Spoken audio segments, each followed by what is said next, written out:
श्रवणं कीर्तनं विष्णु स्मरणं पादसेवनम् अर्चनं वंदनं दास्यं सख्यम आत्मनिवेदनम.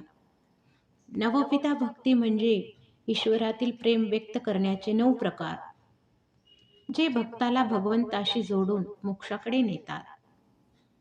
हे प्रकार श्रवण, कीर्तन, स्मरण, पादसेवन, अर्चन, वंदन, दास्य, सख्य आणि आत्मनिवेदन असे आहेत.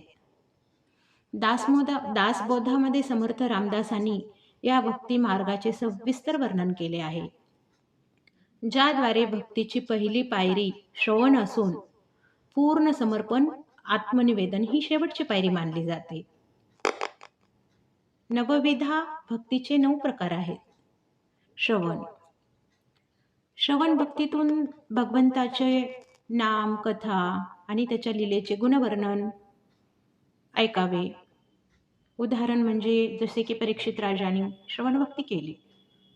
आता कीर्तन भक्तीतही असंच देवाचे गुणगान, लीला सांगणे, जसे की नारद मुनीने आणि संत नामदेवांनी केले. स्मरण भक्तीमध्ये सतत भगवंताच्या स्वरूपाचे, नावाचे स्मरण करायचे. हे भक्त प्रल्हाद महाराजांनी केले. आता पादसेवन भक्ती म्हणजेच की चरण सेवा, देवांच्या चरणाची सेवा करून भगवंताचा सेवाभाव हा महालक्ष्मी मातेने दाखवला. अर्चन म्हणजे पूजन भक्ती, षोडशोपचार पूजा किंवा मानस पूजा हे पूजन अर्चन भक्तीचे प्रकार आहेत, जे की पृथ्वीराजाने केली. वंदन भक्ती नमस्कार, देवाला नतमस्तक होणे, नमन करणे, सतत वंदन भावनेतच असणे, हे पण भक्तीचा प्रकार आहे. यात उदाहरण म्हणजे अक्रूर महाराजांनी वंदन भक्ती केली.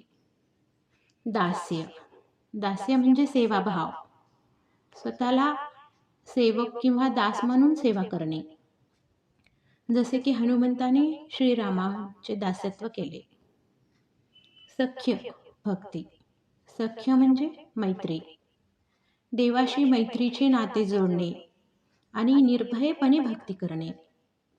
अशी भक्ती अर्जुनाने श्रीकृष्णांची केली.